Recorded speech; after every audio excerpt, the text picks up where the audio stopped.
Hi, this is James. Before we get into today's episode, I want to talk to you briefly about something that might be one of the biggest game changers when it comes to changing your relationship with alcohol, and that's community. I've learned that nobody quits drinking or learns how to drink less in isolation. Sure, willpower helps, education matters, and strategies are important, but connection is what really keeps it going. When you surround yourself with people who get it, people who are walking the same path, facing the same challenges, and celebrating the same wins, everything becomes a lot easier. You feel less alone. You stop thinking it's just me. You get inspired about other people's progress, and you stay accountable when motivation dips. And that's exactly why Steve and I are building something new. It's called the Alcohol-Free Revolution Community. It's a place where you can connect with like-minded people, ask questions, share wins, setbacks, and celebrate all the joys that an alcohol-free lifestyle brings. We're still putting the final touches together, and at the moment we're gauging interest, but our plan is to launch in mid-November. It'll be a Zoom call once a week, and at least until the end of the year, it's going to be completely free. So if you're already starting to get a little bit anxious about Christmas and its tidal wave of booze and expectation, or perhaps you're starting to look ahead to dry January already, why not become one of our founder members? If that sounds interesting and it sounds like something you'd like to be a part of, there's a link in the show notes. All you need to do is go to that link and just send us the word interested. And we'll come back to you in the next couple of weeks with more details when we've got them finalized. Thanks. Enjoy the rest of the show. Welcome back to the Alcohol-Free Revolution podcast. And today is a really special one as we are going international for the first time. Today, we're joined by Maggie Klaassens, founder of the Sober Life Collective. And as I say, Maggie is our first international guest, and she joins us today from Virginia.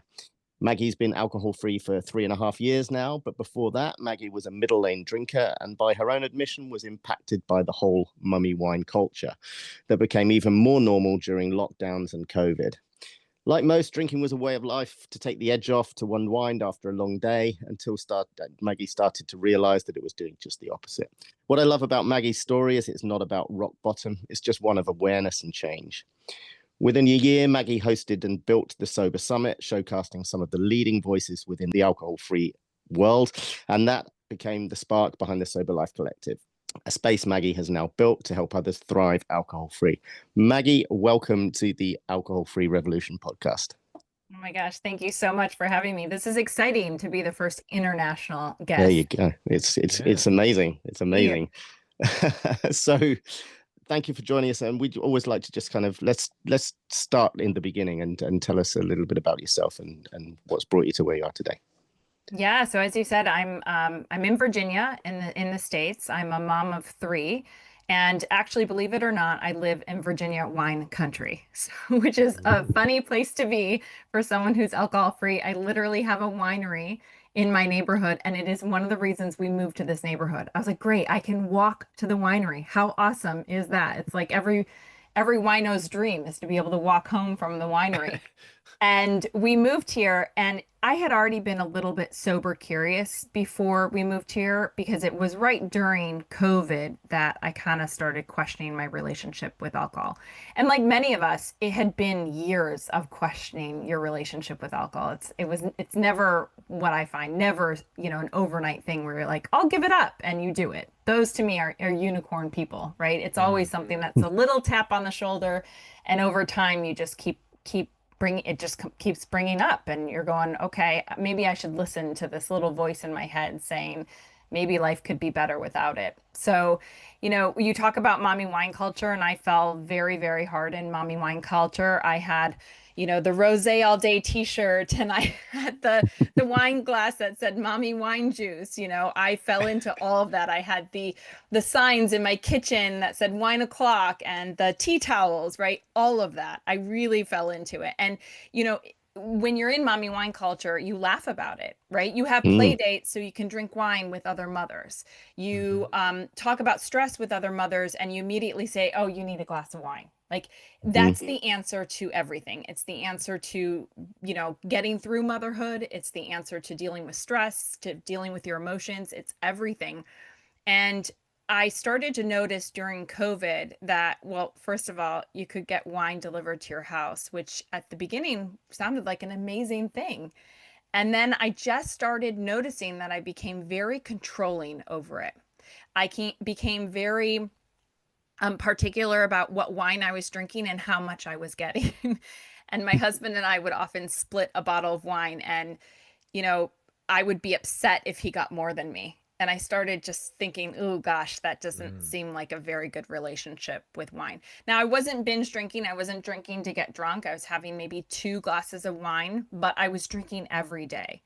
And the Mm. problem is even if I started setting myself these guardrails and these rules, I couldn't follow them. So we would say, oh, well, we're not going to drink during the week. And by Monday at 4 o'clock, I'd be like, well, screw that. I'm not following through with that. It's been a Monday, so we got to drink.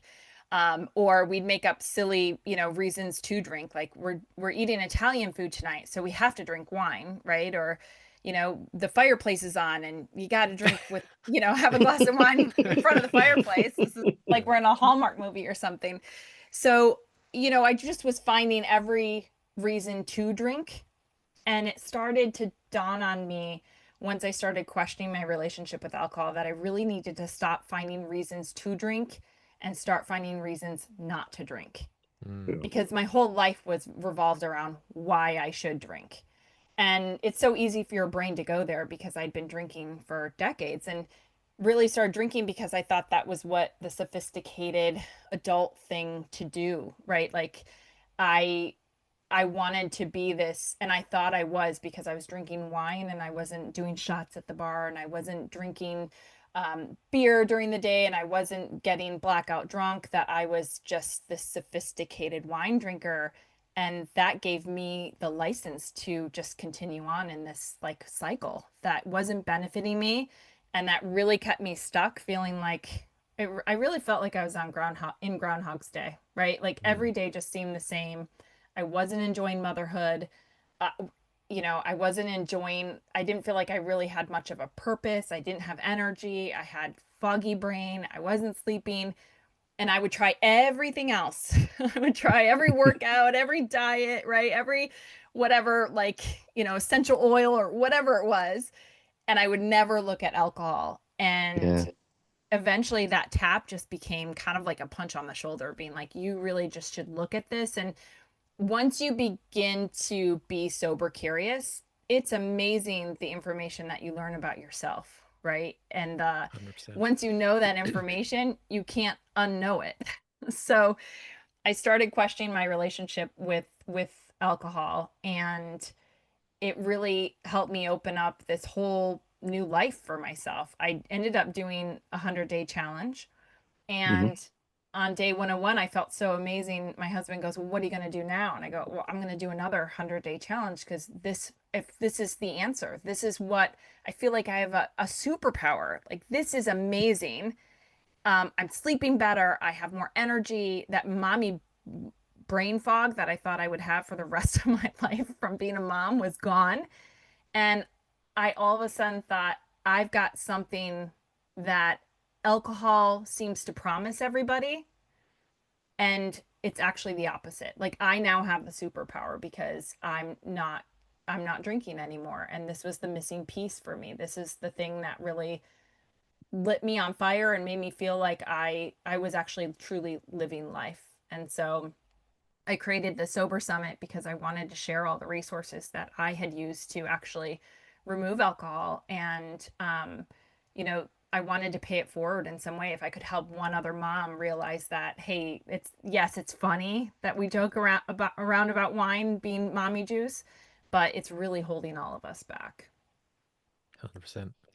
It's interesting, isn't it, how everything you've spoken about there, the whole mummy wine culture, we almost kind of think about it as just being, a bit of a coincidence and a bit of a cultural thing. But the reality is that's all very carefully orchestrated. And particularly, you mentioned there around COVID, about alcohol being delivered. And, we just think it's there because it's there, but it's not. It's all quite insidious the way that, you go back to the 90s where alcohol was very specifically targeted at women and the sort of cultural shifts towards really targeting women with alcohol. I'm not quite sure if it was the same in America, but certainly in the UK, you go into a pub in the 80s and it was largely men. And in the 90s, there was this very big deliberate shift towards creating things like mummy wine culture and pink cans and things that are very aimed at women. And now you look at what's transpired since then, and yeah, it's interesting. What's your view on that?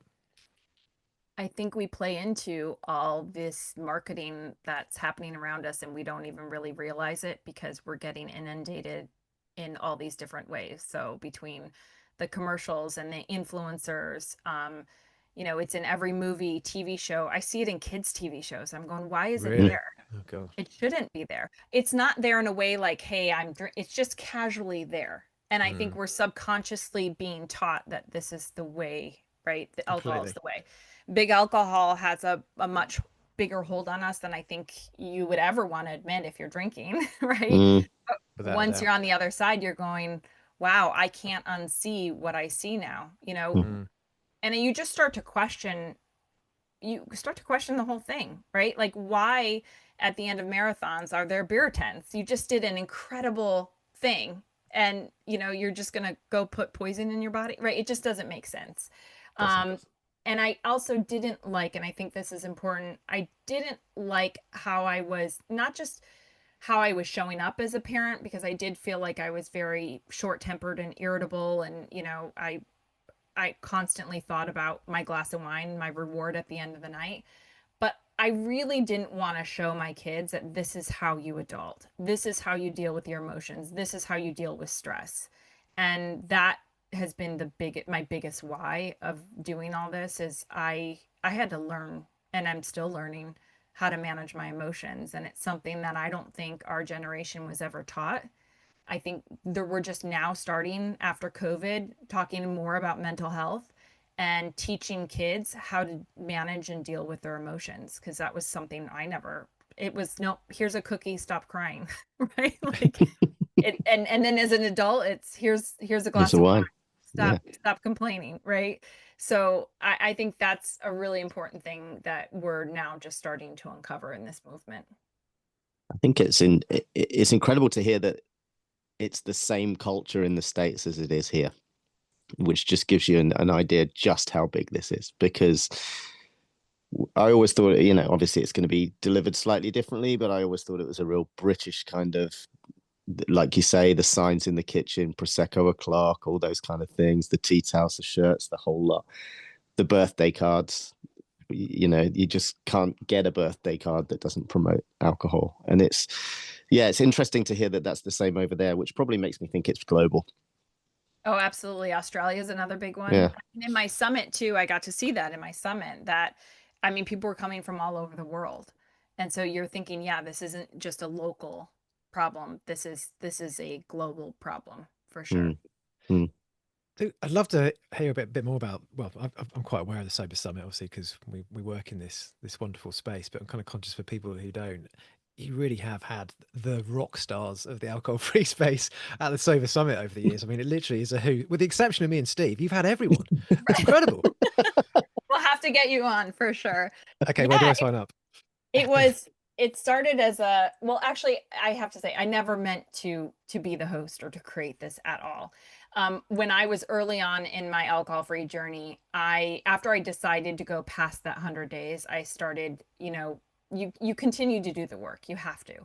And I was focusing on my overall health and wellness at that point, and I was attending a lot of summits in the health and wellness space, and I'm going, well, I'd really love to attend one in the alcohol free space. And I went to go look for one and there wasn't one. And so I ended up pitching this idea to a bunch of podcasters and thinking, okay, they can be the face of it, they can do the interviews, and I'll just be the girl on the back end doing the tech and creating the website. And it was really funny because I had a few podcasters going, wait, what's a summit? Like, we don't really understand. So, and I had one particular go, I think that's a US thing because it was somebody in the UK. So they said, well, if you do it though, we'll be speakers. And so I decided to just start the process of doing it. And I got far enough along where people just started saying yes, they'd be speakers. And all of a sudden, Annie Grace and William Porter and, Andy Ramage are saying yes. And I'm going, oh my gosh, I have to do this. Like, I have to actually follow through with this and make this happen. So yeah, we had over 5,000 people attend the first one. It was incredible. And it was my, kind of big hurdle, or the big project, or the big challenge that I took on in my alcohol-free journey. There's people who write books, there's people who quit their jobs and do new things, there's people who climb Mount Everest, or like Steve, who do these ultra marathons and things like that. Crazy. This was my thing. This is like my Mount Everest, and it was a very, very big passion project, but it has been something I've just fallen in love with. So it's for those that don't know what it is, it's a 3-day virtual event, and we have about 24 speakers. So we have 8 speakers go a day. There's usually a theme around it, so each day kind of has a theme. We talk a lot about regulating your nervous system, forming healthy habits. We talk a lot about your brain chemistry, socializing alcohol free. There's a lot of different topics we can tap into. And then we have these amazing speakers that come on, and I get to interview these incredible people that literally have helped me in my journey. And I end up sweating, James and Steve, because I'm talking to Annie Grace, I'm talking to Andy Ramage and William Porter, it's crazy, but it's been amazing. It really is. Like, Elvis and Beyonce at your gig, really. It's that kind of level. Andy, those two books, those two authors, those are the 2 books that basically, pretty much got me over the line, and millions of others, and obviously, you trained with Andy as well as Steve and I did. So, he's a bit of a mentor to all of us, but, and that was pretty much the first one, right? I think at that point you were only about 6 months alcohol free, and you pulled that out of the bag. It's just incredible. Yeah, it really was. is. Congratulations. But it's helped me stay on point too, right? When you're in the community, when you're involved, I never want to be complacent. I know I don't identify with hitting rock bottom or being physically dependent on alcohol. I was your typical gray area drinker, but I still never want to get complacent. I stay involved in the community. I still read the Quit Lit books. I still love enjoying the podcasts. And it's just, I want to constantly remember where I came from. I don't want to forget, what it was like and think, oh, I'm okay to go back, because I don't want that life. This life is so much better. Why would I ever go back? So it's important that we, all stay involved in the community. It's the best community out there. Oh, it really is. Love it. Absolutely love it. You literally went kind of turbocharge. So you like straight from taking that break to 6 months in. Did you have a couple of stumbles before, or was it one and go? Yeah, I think it's a roller coaster. It's an up and down. It's not something. There are a handful of people that I know that say, I'm going to quit and quit. It's just, it's not, even for gray area middle lane drinkers, it is hard. You don't realize the pull that alcohol has on you, even though you're not physically dependent. I had a very bad habit of wine o'clock, right? And every day, that's how I ended my day. That's how I connected with my husband. It's how I got through bedtime with the kids.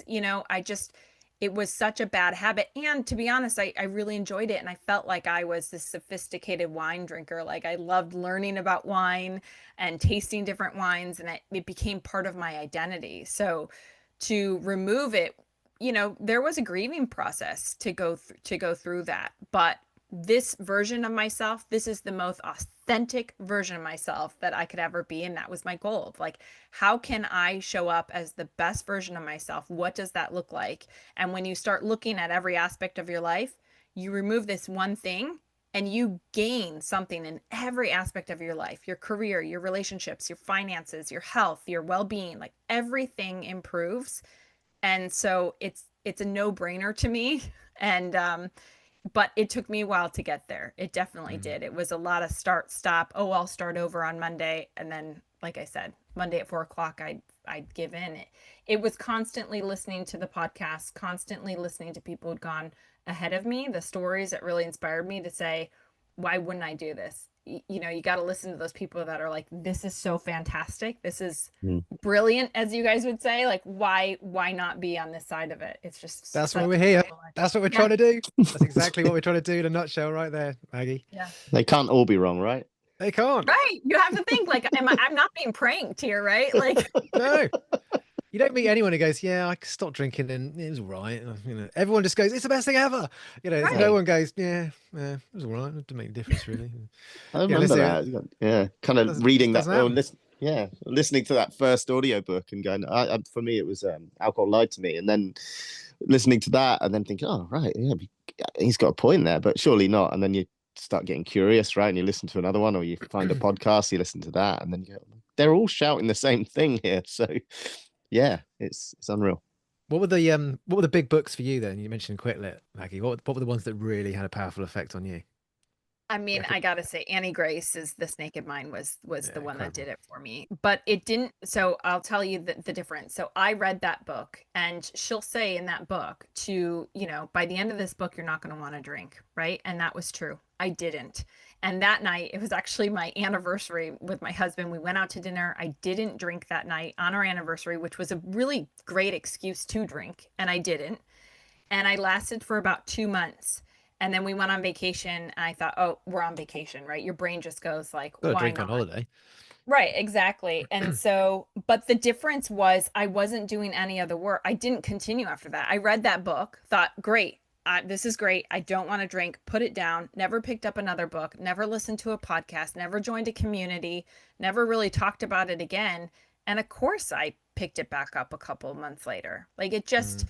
and so I had to, the second time around, I was like, okay, if I'm going to do this, I need to immerse myself and I need to find the community where I feel like I'm connected with these people and these are people who get me. And I need to listen to the podcasts and read the books that really inspire me. And now it's 3.5 years later, I'm still doing that, but I love it, right? This is like the best life ever. So, I had exact what you've just described there with you read Annie Grace and you're like, oh my god, it's like a light bulb moment, isn't it? And I had the same experience with Alan Carr. So I read Alan Carr's How to Control Alcohol. And I noticed what you mentioned there, very slight nuance in that Annie Grace says at the end of this book, you're not going to want to drink again. If I'd picked that up as a drinker, I would have been like, oof, no, that's not what I'm looking for. Alan Carr's is slightly different in that he says his book's called Control Alcohol, but towards the end he reveals that the title is basically a lie. It's not control alcohol, it's quit alcohol. And at that point, you're so deep into agreeing with everything he's laid out. You're like, you're in this place where you just suddenly, oh my God, I don't think I'm going to drink again. And I had the same thing as you for 3 months after reading that book. I didn't drink again. I was like, I'm done. I'm never going to drink again. And then I fell into that trap of thinking I could turn it off and on when I wanted to. And then it took me 6 years to get back. I just couldn't get it back. I thought I could just read the book again and it'd all work again, and it just didn't. And then Mm. 6 years later, I read Annie Grace and William Porter kind of back to back, and also Catherine Gray as well, which I'm sure you've read. And those three together, the combination of those three, got me back to the place that I'd lost with Alan Carr 6 years prior. And after that, I was like, I'm never undoing this again. I'm done. I'm staying done. And it was, yeah. But it's such a common story though, isn't it? Quit Lit is, I think, if anyone wants any kind of advice on where to start with taking a break from alcohol, read. Just as you talked about Yeah. podcast there and immersing yourself in the space. It's so powerful. I mean, I remember when I first read Alan Carr, I literally was in a pool in Abu Dhabi, and I was just had this light bulb moment of I'm not going to drink again ever, and I hadn't Yeah. woken up in the morning with that intention. It just struck me like a bolt out of the blue. Yeah. you never Crazy. really know when your last day one is. It just kind of happens. Yeah. What Yeah. was it like for you, Steve? Mine was the same. My last day one, yeah, never set out as an intention to stop for good. And disclaimer for the sober curious listening in the UK, it's not Alan Carr that's currently on the Celebrity Traitors, just to clarify that point. But we have a comedian in the UK called Alan Carr. But yeah, but no, for me, yeah, I was out for a beer with my brother and just had a beer, and I knew in the back of my mind I was going to take a bit of a break. And I still, I had to go back and work out a few weeks later when that day was, so that I could remember that, it was never intentionally, and it wasn't no big night, no big fanfare. And I think in the earlier days of stopping drinking, once I realized this was going to be a longer thing, I was thinking to myself, why didn't I make a bigger deal of it? But actually, it just kind of happened and just kind of stopped. But it wasn't the first attempt by any means. There was number of stumbles and failed attempts beforehand, but this just kind of stuck. And then 3 months becomes 6, and then becomes a year, and then you think, yeah, this is too good to go back on now. And now I just think if you ever, for me now, it's if I ever went back, I think you'd just undo so much stuff that you've done over the last, for me, 4.5 years now. So yeah, it's pretty crazy. So one thing I'd really love to ask you, Maggie, one of the things that I noticed kind of after about a year or so of being alcohol free was things are kind of after about 6 months, things start to normalize, kind of your base levels start to rise, and it just becomes who you are and how you feel. But then for me, after about 2 years, it all started to kind of build up again, and the compounding interest almost of all that great sleep and good nutrition and exercise, and I just started to feel absolutely amazing again, like I had done in the first sort of few months of removing alcohol. And Catherine Gray talks about it in not in The Unexpected Joy of Being Sober, but in, I think, in one of her second or third books, where she talks about um, sunshine warm sober and this idea of the unexpected joy of the ordinary, where she talks about when she got kind of 4 years in, she started to find joy in things that she just didn't even notice before, things that light her up that just weren't on her radar. And I wondered, what's that been like for you? What sort of things now do you find pleasure and joy in that you just wouldn't have even noticed when you were drinking? Everything. Everything. And I say that because I have three small kids at home, and you know how as a little kid, little things light you up, and as an adult, you're like, yeah, I've seen that, like, yeah, the tree or the stars or like or that Yeah, animal. yeah. That's yep. And now I see the world through their eyes like they are. And it's like seeing the world in 3D. They will go, "Oh my gosh, mom, look at that, look at the moon and, whatever." I'm going, "Oh my God, yeah, let's look up and look at it. That looks amazing." And you feel just like you're alive, you're present, you feel like you're showing up versus the me before wouldn't even care less. And it's not about that specific thing. It's just about seeing it through this clearer vision, I feel like. And for the first year, I think you're spending so much time thinking about not drinking, and you are going through all your firsts, like your first birthday, the first holiday, the first summer, first barbecue, whatever it might be, Mm, that you're still thinking like, "Oh gosh, I got to get through this, or I got to do this alcohol." You're going through all those first, where year two is really for me where that freedom really came, where I don't even care. I don't think about it anymore. It is who I am. And I can show up as this authentic version of myself. And let's just say that feels damn good to show yeah. up as you in this way and be so confident in who you are and how you're showing up and feel so physically and mentally alert. And this really truly does become a personal development journey. Alcohol is just the very beginning. You take that out, and then what I find with most of the people is that they then go on to discover new things about themselves or new things about their health or their wellness. Their focus is less on the alcohol, and it's around, whatever it is that they're into. It's about building a new skill, finding a new job, traveling the world. It's they, you kind of stop focusing on the alcohol bit and you focus on whatever it is that you're into. And that's what lights people up. And I Mm, think that's where you find that kind of, finding the joy in the ordinary is I feel like a different person. You're just showing up so authentically you that it feels like you're living life in this like technicolor, this like 3D world. almost feels like you want to play catch up, right? Feels like Yeah. you're like, oh God, I've been missing. This is what I've Yeah, been you missing, right? almost want to experience things again. I don't know if you've done Yeah, that yet, but like, have you ever experienced something again sober that you did when you were drinking? yeah, It's yeah. different. Like, I went to my first concert, the in year two, and I thought, oh gosh, I gotta go. And I was going with people who were drinking, and I'm going, oh my gosh, I'm not gonna be able to dance. I'm not gonna have any fun. I'm really just gonna put Mm, up with this and be the designated Limiting driver. beliefs. I had a blast. Like yeah. I can dance sober, right? And I had such a good time. And so you have to go through these firsts. And it just you have a new take on the world because you're experiencing it in just a different, more present way. Yeah, for sure. I love that you talk about looking at it through children's eyes, through kids' eyes. That's what it's like, isn't it? Kids don't need booze to have fun. Do Right, you know what I mean? Do you exactly. know what I mean? It is like reset. And if you've been drinking for 30 years, which I think probably we all have, you really do have to question, okay, who am I? Who actually am I? And I've definitely started doing that in the last 6 months, actually. Like I said, I'm 4 years in, and the last 6 months, I've started to question who I thought I was, who I assumed I was, because you really have to go all the way back to being sort of 16, because after that, it's all booze. So Yeah. you're not the authentic you, and you could look at that and think, well, that's a little bit scary, but actually, it's not. It's incredible. You're right. It's like starting back and doing things all over again. It's like being young again. It's absolutely profound. It really is, and it's so great to sort of speak to people who've got that shared experience.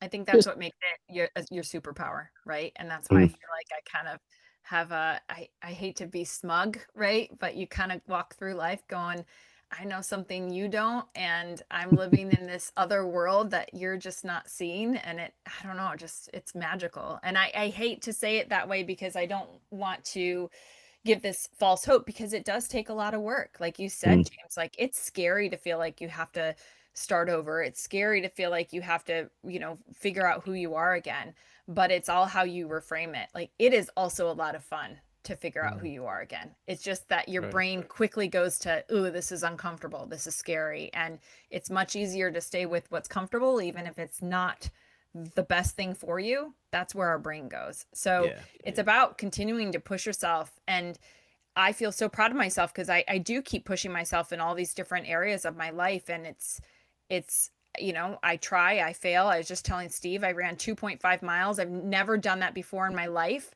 It's not a lot. It's not nearly what he does, but that's one small thing I'm doing that just made me feel alive. And it's like, okay, what else can I do that Brilliant. I have been telling myself for years I can't do? mm, Yeah, yeah. yeah, totally. It's like living life without the brakes on, isn't it? It's because look at what you've done with the sober summit and things. I mean, I bet you wouldn't. Obviously, you wouldn't have done that when you're drinking because it's a sober summit. But it's the same with us. Becoming alcohol-free coaches. Going alcohol-free has led to that. But if it wasn't something that was alcohol related, I still believe I would be doing something now that I wouldn't have done when I was a drinker because I wouldn't have had the confidence. I'd have been like, oh no, I can't do that. Da, da, da. I would have felt like a weak, a lesser version of myself. But a lot of people that I coach speak about how alcohol gives them confidence and all that. And I'm like, it's the complete opposite. It's Mm, not giving you confidence. It's undermining your confidence and your self-worth. And when you take it away, all of a sudden you're like, yeah, I can do that. Of course I can do that. And you've got boundless energy and, and motivation and drive. And it's, this is such a great episode for people to listen to who are sober curious because Maggie, you're such a firework in terms of how great it is to be alcohol free, and that's something that we try and do as much as we can on this podcast. And sometimes maybe we waffle on about other subjects, but that's fundamentally what we're trying to convey to people: is mm. just how fucking good it is. Stick an And 18 James, step on you it. hit it right on the head. I think when I was drinking, and I think I've said this before, but when I was drinking, I would say I would do all these things, and I mean, oh, wouldn't it be Yeah. great to go here or do this or be that? And I never would follow through. Now, not drinking, I'll say, oh gosh, wouldn't it be great to take that class, or wouldn't it be great to go, drive here or do this or whatever. And now I do it. Like I'm Yeah. showing up Yep. for myself in a way that I never would before. Before it was all talk when I was drinking, right? That's what you do at the pub. You talk about it. You don't actually do it. And being alcohol free, you're actually out doing all the things that you say you're going to do. Yeah, I completely. I'd So love true. And to. even when you like you're saying there, I'm going to do this thing or I'm going to try this thing, and you do it, and then when it doesn't work, you just get back up and do it again, right? It's that belief and confidence in yourself to builds that resilience to just because taking on new roles, taking on new projects, and occasionally you'll stumble and fall, but it's just that ability to just go, okay, right, okay, well, where did it go wrong there? And it's that clarity, right? Because before you'd probably, I don't know, you'd find something else to blame, I guess. Yeah, and you do have that resilience to get through that hardship or that challenge or that, Mm, pitfall. And I think when you're drinking, oftentimes when things don't go your way, it's easy to spiral downwards. When you are alcohol free, you're building up this emotional resilience that allows you to handle the hard parts of life so much better. It's not that life gets easier by any means. Life is still lifey and life still happens and stress still happens, but I can manage it so much better now. And that Yeah, to me yeah, is like, that is an incredible superpower because everybody has stress, everybody has burnout, everybody has hardships, and it's how we handle it. And we have to build up that emotional resilience, and you can't do that when you're drinking alcohol. It just goes the other way. I think a large part of that is the effect on sleep. It's the chronic lack of REM sleep and deep sleep. That's what leads to the stress and the anxiety and the depression, and the lack of emotional resilience. Sleep is so critical to that. And I think, we're only really just starting to understand broadly how top of the tree sleep is in terms of health. And people just are just so blissfully unaware of the impact that alcohol is having on sleep, even moderate drinking. And I just, if there was one thing, if there's only one thing I could take from being alcohol free, it would just be this, it'd be the sleep, because it's such a cascade effect on other parts of your life and your health and your mental health. And yeah, that emotional resilience piece is huge. I think problems just aren't, Yeah, don't that's feel, you can just process things more easily, right? it is, and the sleep is huge. So I work a lot with my clients just getting back to the basics. Like how are you regulating your nervous system dealing with stress? How are you eating? How are you sleeping? How are you moving, right? And then what is your mindset like? And that sleep thing is so important, James, just like you said, because it affects everything else. Yeah, it You does. sleep well, you're going to eat better the next day. You sleep well, you're going to get up for that workout that you said you were going to do, right? You sleep well, you're not going to be as irritable with your kids the next day. So, yes, sleep is important. And I think we have this misunderstanding that if we just have one or two glasses, if we're not hungover the next day, that we're okay. No, like we don't really truly understand what that is doing to our brains and our bodies. And having that education through the books of like Annie Grace and William Porter is that Mm. information I think everybody needs to know, that it's fine if that's your choice, but you got to know what you're actually doing and Yeah, how it impacts you. exactly. Yeah, you've got to have the information, and that's the piece I think that's like. Well, it's not that the information's not there. It's just it's so well suppressed, by big alcohol. I was chatting to somebody yesterday actually um, about dry January, which is always a bit of a topic on this podcast. But I was saying about a lot of people do dry January and they'll do a month and then they'll go back to it. And I was drawing the comparison with smoking. If you wouldn't take a month off smoking to prove you didn't have a problem and then go back to smoking for 11 months of the year, would you? You wouldn't do that. But what's the difference? What's the difference between alcohol and cigarettes? And I think fundamentally the difference is the the health impacts of cigarettes are extremely well established and understood by the wider populace, whereas they're not with alcohol. But I'm not saying alcohol is better or worse than smoking, but it's, in terms of the health downsides, it's well established, has been for many decades, but it's so much more hidden and suppressed from the wider public than it is with smoking. And that's the key difference.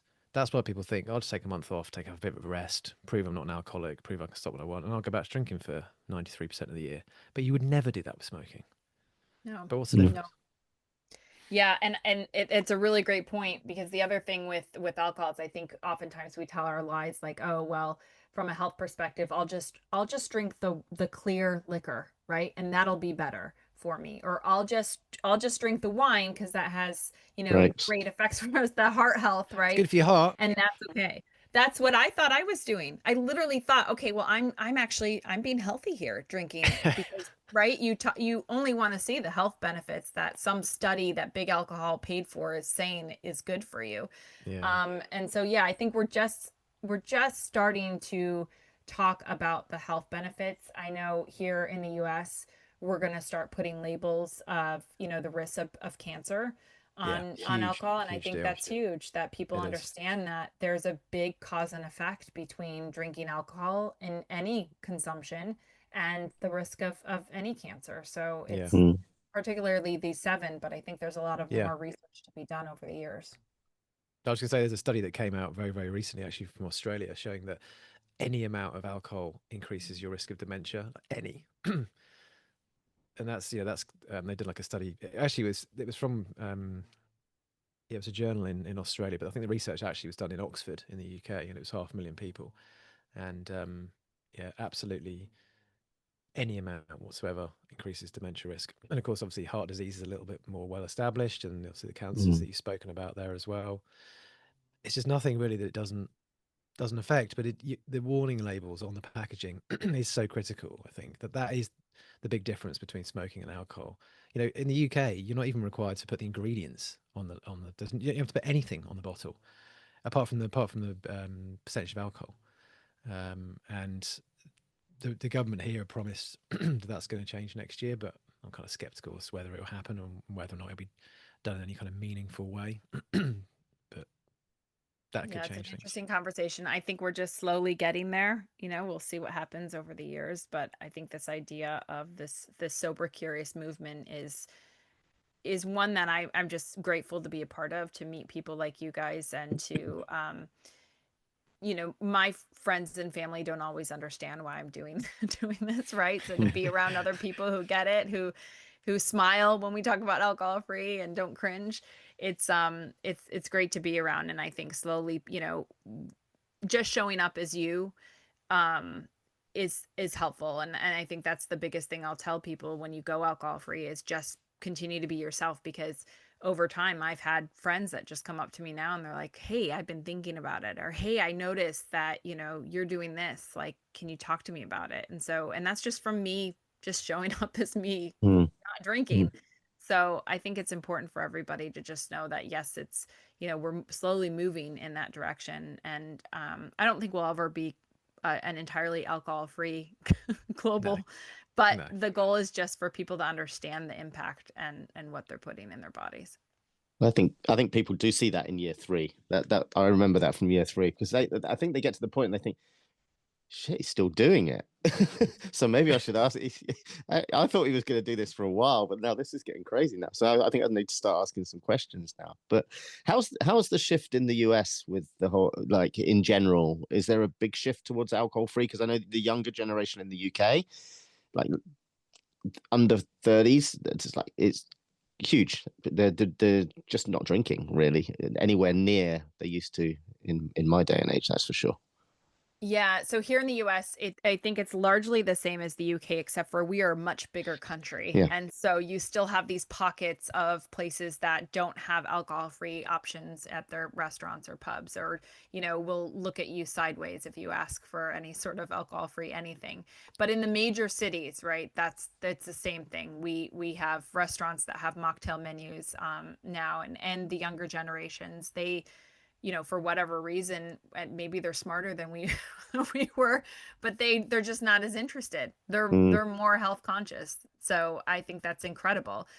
It's funny that a lot of my clients and a lot of people in my community, they're older, right? They're mm, some of them are grandmas that have been drinking for decades and decades. And so it's really interesting to see that younger generation, but they are leading the way because we need to work in a demand basis, right? If people are demanding that, and we're teaching big alcohol that we need these options, they're turning that way. So you've got the big alcohol companies that now have their alcohol free options. You see you know, big sports venues now, like F1, who was doing I think Heineken Zero Heineken sponsored them. Zero. Like, yeah. mm, And that's amazing, right? That's what we need. We need sort of just the options, and for people to understand that I'm not any different. It's like being vegetarian. Like, you wouldn't look at me sideways if I said I don't eat meat. So I think we're going to get to that point where you won't look at me sideways when I say I don't drink. It's just,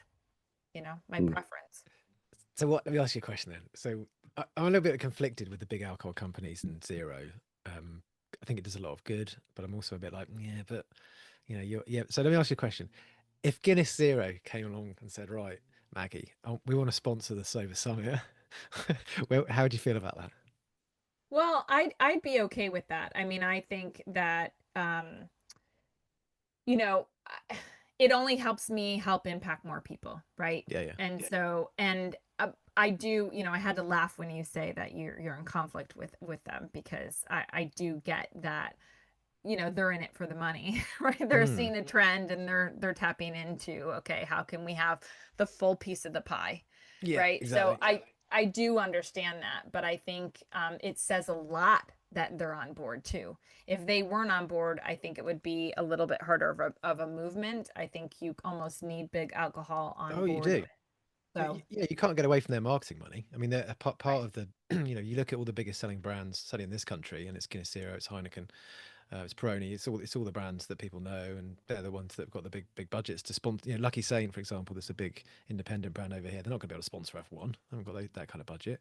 So it is it's driving awareness 100%. It just kind of Mm. feels a bit like, yeah, but you're the ones creating the problem in the first place, and now you're coming along, and I don't know. listen, you create I'm the problem conflicted. and then I'm you offer the conflicted. solution. That's how our Yeah, world works, right? but Like there's also think of there's a lot of different places that, right? Like you can think of just our Yeah. healthcare systems are like that. Let's create the problem and then we offer the solution. We offer the pill, right? To Yeah. fix yeah, yeah. it. It just that's how our world works, unfortunately, for a lot of things.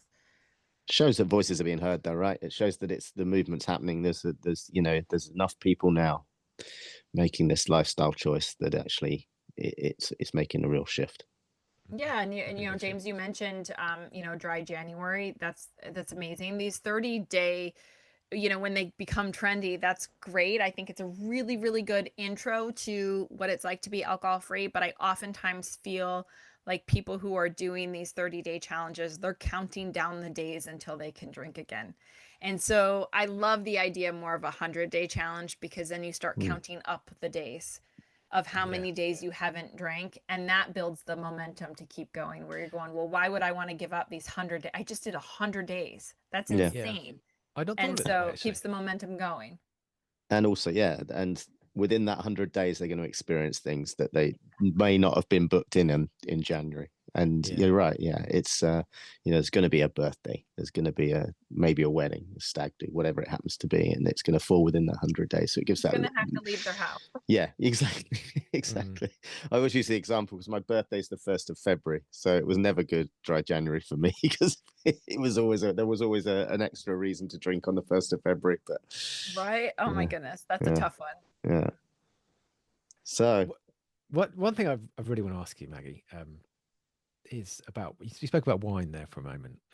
When at the very beginning you mentioned that you were really big into your wine, like a proper wine connoisseur, and all that kind of stuff. And there's a lot of pageantry around wine and a lot of pomp and circumstance and all the sommelier. I can never say the right word now. You know what I mean? sommelier. Sommelier, yeah, all that, all the pairing it with food, and this one's got like an oaky taste and all this kind of stuff. I'm not a wine guy, as you can probably tell. I was always a beer man. You're using all the So buzzwords though. I am. I'm trying to drop them all in. So you mentioned that was very much part of your identity before you went alcohol free. What's your view on it now, particularly around like the taste piece? Because Annie Grace talks about it in a book. So does William Porter. How do you have you do you still have an appreciation of wine without drinking it, or is it something you're like, I've got a different view of it now. It's all bullshit. Talk to me about all that. I'm fascinated by the idea of wine and taste and all this kind of stuff. Yeah, so first of all, when I talk about it being part of my identity, we used to live in Washington State, and my dad had a vineyard in our front yard and made wine. So it was Mm, very much a part of, and I went to hospitality business management school, and I took a whole class on alcohol. Like that was right. So wine was very much a part of my life and learning about it. And I felt like for me, being in a wine store was like being in a good bookstore, right? I could yeah. just sit there, just drop me off and pick me up in a couple hours. I liked just learning about it. And it made me feel very sophisticated in that. And I think that's why it was when I decided to go this route, it was like, uh, maybe you can relate to this. I did the 100-day challenge, and at 101 day, I'm going, I feel so great. And I'm like, damn it, I feel so good. I don't want to go back because my intention was never to give it up forever. My intention was to just see what it was like for 100 days. And I'm going, oh, shoot, it's really good. Like, this is really good life. Like, I don't want to go back. And then you kind of have to pause and go, well, what does this mean for me? Because Yep. my friends and family knew me as someone who really enjoyed wine and loved to talk about it and loved to collect it and loved to, gift it to people. And now all of a sudden Mhm. I'm going, no, it's bad. Um, I gave up that part of my identity and I shifted to other things. I don't think about it in that way. I don't glamorize it. I don't It's just a part of me that's not a part of me anymore. And I did kind of have to grieve that and let it go, but it opened up the doors to so many other opportunities for me that I don't look back and regret it. But I don't look at the wine industry the same. I don't care about it the same way, to be honest. There is not at this point of this recording, there's not a good red alcohol-free wine that I've found. But at the same point, I don't know that I want to find one either, because I don't want to go back to drinking, even if it's an alcohol-free wine, the way that I was. Like I held it on such a pedestal and I relied on it for so many things. It wore so many hats for me. And I don't ever, I'm more self-aware now than I've ever been on all different ways of my life, and what we kind of hold on to, and whether that's benefiting me or hurting me, right? So I look at it the same way for all sorts of different things now. I look at sugar the same way of going, okay, am I relying on this too much to deal with my emotions, or do I actually need to feel my emotions right now? It's so easy to grasp onto all these other external factors. Nobody wants to sit with their emotions. Nobody wants to deal with the stress. Nobody wants to deal with that inner turmoil. And it doesn't go away. It just sits there and then it'll show up somewhere else. And so I think for me, it was, I'm okay giving it up and just kind of walking away from it. I do commend them though for exploring the alcohol free movement. Same with like the big alcohol. You've got these nice small wineries that are, offering alcohol free versions. I've tasted a lot of the rosés and the whites. They're actually really good, but I can moderate those. I can Yeah. have just one and then I'm Mm. done. So I don't have that reliance on it like I did with the alcohol. And to me, that's just pure freedom. So I don't regret where I came from. I'm glad I went through that journey, but I don't glamorize or look at the wine industry the same anymore. It's interesting the point you made about you looked at it and thought, okay, that's something that's going to have to go. But I'm getting all of this stuff. It's in terms of a trade-off, in terms of a deal, it's just a no-brainer, isn't it? It's just okay, yeah, okay. So I lose the wine. See you later. I've got all of these health benefits, and it's a list as long as your arm. And at the end of the day, you're not gonna, you can't have exactly the same life when you stop drinking. But we focus on what we're losing, not what we're gaining, and the gains are enormous, and the losses are largely irrelevant. Mm. Which you don't obviously know that at the time, but 6 months into it, you're a bit like, what was I clinging on to that for? Who cares? I Yeah, get it's it's a big deal interesting. in the moment, but in the longer It is. term, with a Our bit of brain is perspective. sneaky. Our Mm, brain is very sneaky in telling us all the reasons why alcohol needs to stay in our life. And when we look at all the consequences and we look at all the missed opportunities, that list, like you said, James, is just mm. very, very Well, long. Mm. you mentioned it earlier on in the conversation that all our brain is doing is trying to keep us safe by sticking to what it knows. It doesn't know about all that good stuff. It knows what it knows in the moment. It knows that stress relief comes from, it thinks that stress relief comes from alcohol, and our subconscious doesn't make the connection with the next day and the anxiety and the hangover and all that. So all it's doing is trying to conserve energy and keep us safe, and that's why we're here as a species. So it's only doing its job, but we have the wider piece where we know when we can look at things not just in the moment, but over the course of a longer period of time. And that's where I think people, what we don't kind of quite realize with alcohol, we look at it in the moment. It's going to relax me in the moment. We don't look Mm. at it over the course of a week or Mhm. a month or a year and look at the big picture. That's why a 100-day challenge, I think, is so important. Yeah, Is that to me totally. was what actually gave me the view of what's it like on this side, right? I didn't know. And that's what I told myself. I said, I know what life is like with alcohol. I know what it feels like. I know, how I'm showing up. I don't truly know what my life is like without it. And I have to give myself that opportunity to just see it, to then make the decision of where I'm Yeah. going Mm, to go. But often people are like, oh no, it's bad. Well, how do you know? You haven't tried. You have to Yeah. really give yourself, it doesn't mean you yeah. have to give it up forever. Go try it for 100 days, see how you feel, and then make that decision. But Mm. without really knowing, we're constantly telling ourselves like, nope, that's a bad idea. But you Yeah. have to you have to try. You have to fully, get that freedom from alcohol and then make the decision on what's best for you. We often say 12 weeks out of 4,000 that we're on the earth. Right? It's not that much, huh? It's not that long. Not that much, for But sure. it's making that leap into the unknown, isn't it? It's your brain saying, "Don't do that because we don't know what's over there. You're better off here, safe, where we know what we. Yeah, better the devil you know. Carry on doing what you're doing because we know where we are with that." Whereas what you're talking about is go and do something that your brain doesn't know what's going to happen. and that's the difference. That's why we get sucked back into it after a week or two, or that's when the cravings kick in and the habit loops become reinforced because our brain's just going, don't do that. We don't know what's going to happen when you do that. Stick with what you know. Very true. And we have to tell ourselves, like, we can do hard things. It's a matter of challenging your brain to go, well, wait a second, I've done this in other areas of my life. I've leaped into the unknown. I've taken the job and not been sure if that's going to be the right answer. I've moved to a new city. I've dumped that boyfriend, whatever it is, right? Like, you've done the hard thing before and it turned out okay.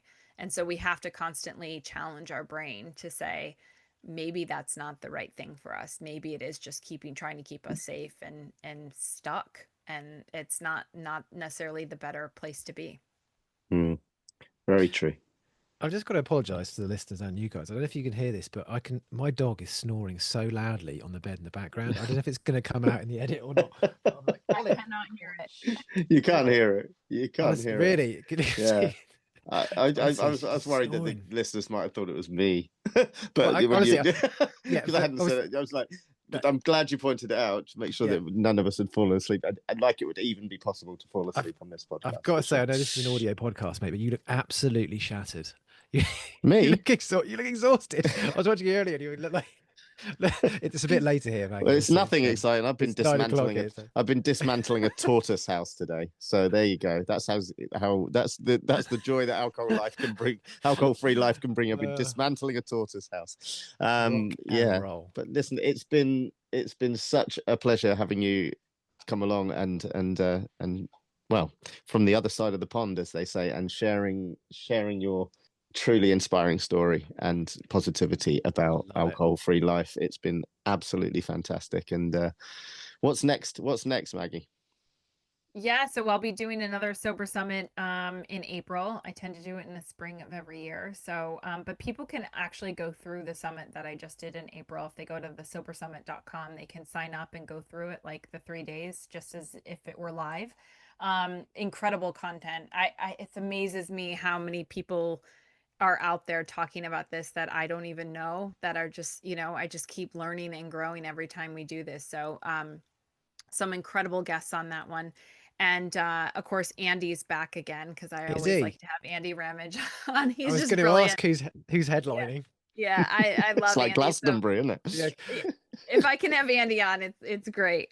So yes, people can do that. I do one-on-one coaching. I also do group coaching. I have a program called Reset for Sobriety that stands for Regulate, Eat, Sleep, Exercise, and Think. So we do a lot of mind-body approach, getting healthy habits in place and really trying to create a life that you don't need alcohol for. So I think for me, the most important thing is having the sober toolbox.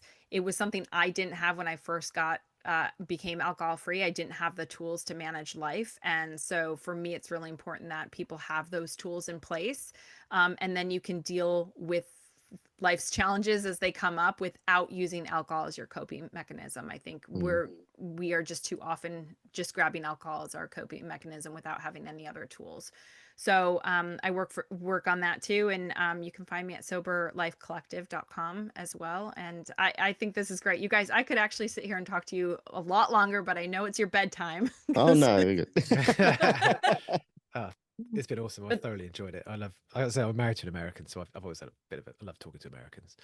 So yeah. Well, let me know when you move here. Well, do you know, I will be over at some point. We normally come over once a year to see the family, and you're only one state away. So yeah, if you were doing like the Sober Summit live, maybe I'd come over if you invite me. That'd be amazing. I love it. There you go. Well, thank you so much for having me. It's been awesome having you. Thank you so much.